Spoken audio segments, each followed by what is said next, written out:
Hi, this is Darren Garcia of Ninja 6531. Now, this is a response to everybody's response about Screw Attack's Death Battle Superman vs. Goku.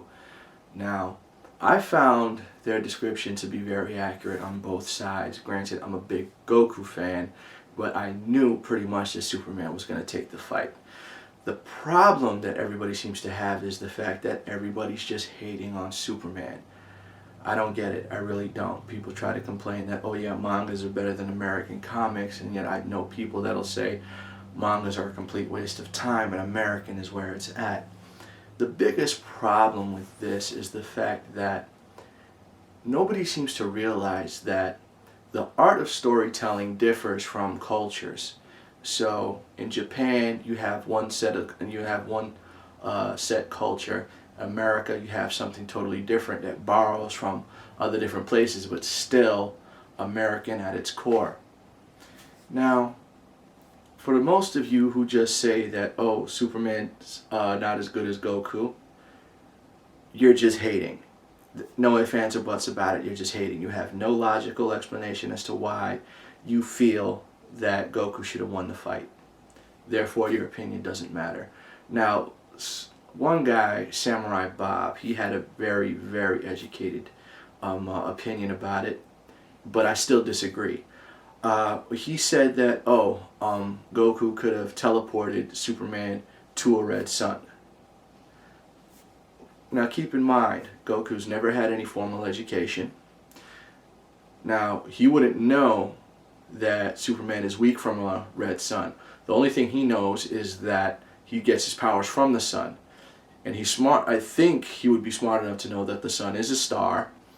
So he wouldn't think that, okay, if I take him to a red star, he'll lose his power. Because keep in mind, Superman has mental blocks, so Goku's not able to read his mind.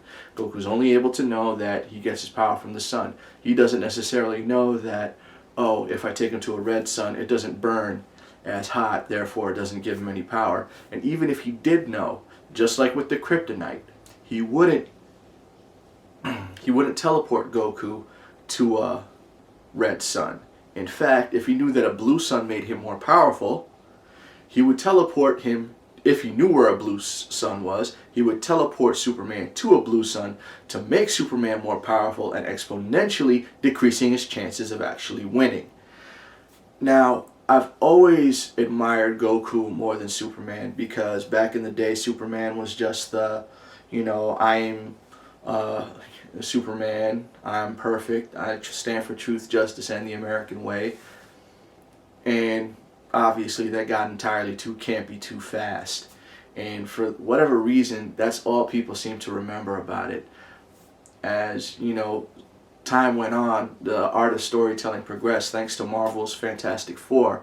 The first Fantastic Four comics did something different. Stan Lee basically made it that the powers were a burden, as opposed to superheroes like Superman and Wonder Woman basically using their superpowers to solve all their problems. The Fantastic Four superpowers were their problems. They didn't want to be superheroes. They wanted to live their own life, especially Benjamin Grimm, the Thing.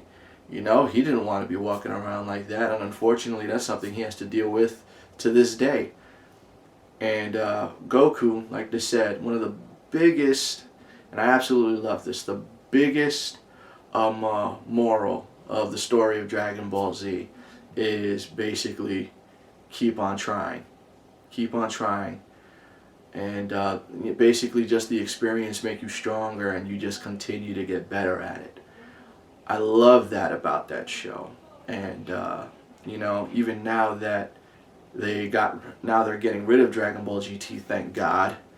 The only good story about Dragon Ball GT was the Super 17 saga. Everything else sucked, and now that they're getting rid of it, they're getting rid of that god-awful Super Saiyan 4. I never liked the look of Super Saiyan 4. I know a lot of people that didn't like the look of Super Saiyan 4, and without Super Saiyan 4, that even decreases Goku's chances of winning even more. So anyway,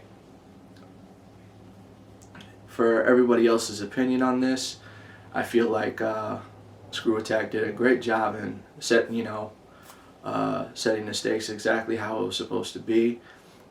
People also complain about the fact that Goku was in the battle using his power pole while he was a Super Saiyan. Well, Superman has no resistance to magic. He's not weak against it, he just has no resistance.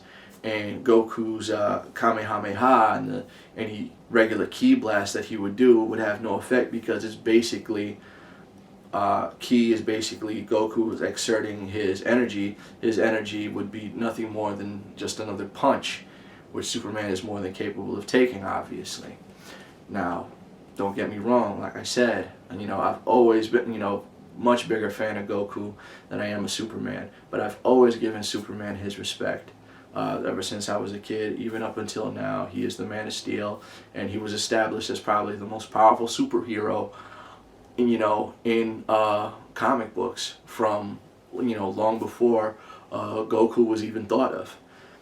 And in that, in that light, there's, not much more anybody else could say about it. So, keep watching. Hopefully, Screw Attack is going to come up with another death battle. I heard, rumor has it, it's going to be He-Man versus Lion-O, and it's, the King of the Thundercats versus the most powerful man in the universe. Obviously, obviously we know it's going to He-Man. So keep watching. I hope to hear from you guys. Take care.